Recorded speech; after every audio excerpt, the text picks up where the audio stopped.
What's going on, everyone? Welcome to today's video. It's Kyle here from Colossus Fitness, and today we just wanted to give you the top 5 unique and hidden mistakes that are leading to you not being able to lose the fat that you're striving for. Now, I just wanted to start this video saying, no, you are not cursed. No, you are not, genetically ungifted. No, your metabolism is not the absolute worst. A lot of times people use this as an excuse because they try something and they fail. And we wanted to give you 5 mistakes that you can fix instantly. And number 1 is just simply underestimating your calorie intake. And a lot of people are thinking, no, I'm logging everything perfectly. No, I know it. But there have been so many studies, and there was actually one we'll put on the screen here where a lot of women actually guessed they were having 1,300 calories and they ended up having almost 2,500. Now that's almost double. And I know this is pretty extreme, but there's numerous studies saying a lot of times people are well underestimating. And the reason is because they're snacking. The reason is because they're not using a food scale. There's so much that goes into it. Make sure to click the second link if you want to watch a full video on why you may be underestimating. But this alone, as you know, you have to be in a calorie deficit. So fix this. And I believe this is the number 1 thing. On to number 2.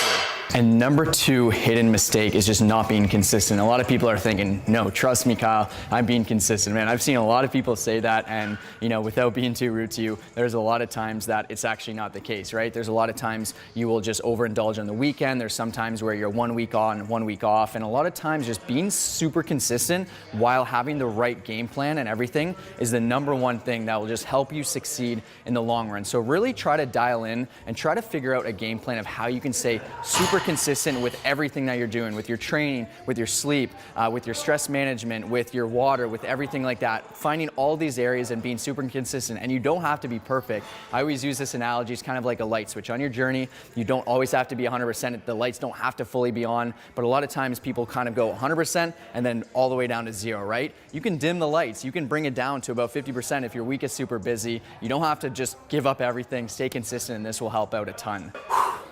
Please, I'm hoping it goes down. Oh, it's the same weight. No, but in all seriousness, I think number 3, one of the biggest mistakes is just not weighing yourself correctly. You're wondering, what the heck does this have to do with anything? A lot of times people have the Weight Watchers mentality. They weigh in every single Sunday. They don't track data accurately. I'm a huge fan of tracking data. And for me personally, I'm a huge fan of weighing in every single day when you can remember and calculating the average. And what happens is when you just do one weigh in a week or every 2 weeks or whatever, you don't really know what's happening, and you can also very much get discouraged, right? There's numerous reasons why the scale will shoot up on a day-to-day basis, and it can allow you to just not have proper data, get discouraged, not really know what's happening. And if you can calculate it on an average point, you can realize after a few weeks of stalling out, okay, maybe I need to do this better. Maybe I need to weigh my foods better. Maybe I need to increase intensity. Like, there's always changes you can make. So once again, this is a very common mistake. I highly encourage the same time, the same spot in your house, the same clothing before you go to the washroom. The scale's not everything, but it is good data to help you know what's happening in the body.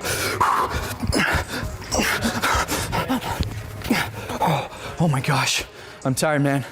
Whew. Number 4 is simply moving too much. Some of you are gonna be thinking, what the heck? I'm able to move too much. And the reason I wanted to bring this up is because a lot of times people just beat themselves up until they're black and blue. And one of the most common themes, and moving is great. I think it's one of the greatest things you can do. I highly encourage it. But a lot of times people actually overestimate how many calories they burn from their strength training workouts, from their cardio, from everything like that. Obviously, our body's always burning calories. But when someone does a class, for example, they think they're burning way more, then they end up eating more, and then they end up being out of that deficit, right? And even some studies have said that treadmills and machines like that will actually overestimate your calorie expenditure by up to 25%. So simply just not relying on this data, making sure to underestimate it and not just depend on, okay, if I move this much, I need to eat this much. Just simply finding a way of being a consistent calorie deficit and maintaining that is gonna be game changing. But don't just try to move, because that's not always gonna work. And number 5 hidden reason is because you're actually doing a body recomposition. Now, a lot of times people get demotivated because they're constantly only looking at the scale. They're thinking they're not moving in the right direction. Now, The reason I bring this up is because there are a lot of people who can actually gain muscle and lose fat at the same time. Click that third link in the description. We have a full podcast with our biggest tips on that. But I just wanted to talk about a few things, because if you're just dependent on the scale and you are doing a body recomposition, if you're someone that's new to lifting, if you're someone who's been overweight, if you're someone who's kind of a bit untrained, you can do it. And you may notice and think, wow, I'm not moving in the right direction. So what I want to suggest is really making sure to focus on strength gains. If your strength is going up, if your measurements are moving in the right direction, you can lose inches on the waist and gain inches to the arms and the chest and everything like that. So really making sure that you realize that it is possible to do a body recomposition, but I don't want you to use this as an excuse to why you're not losing weight and stuff, because this is only for a select amount of people. So make sure to check out that podcast. But just to end this, if you are someone who is looking to do a body recomposition, you're looking to lose fat and gain muscle, we've literally helped over 200 people do this. You can see on the screen here. We want you to be our next success story. We are only looking for 4 more people who are looking to not only lose fat, but also gain muscle in the next 90 days at a discounted rate. Yes, this is an investment, but I guarantee you this will be worth it for the rest of your life. So hopefully you found value. Make sure to apply. First link in the description. First 4 applicants, if they're great applications, we'll accept them. We'll go through an application process, make sure you're the right fit. We appreciate you, and we'll see you in the next video. Peace out.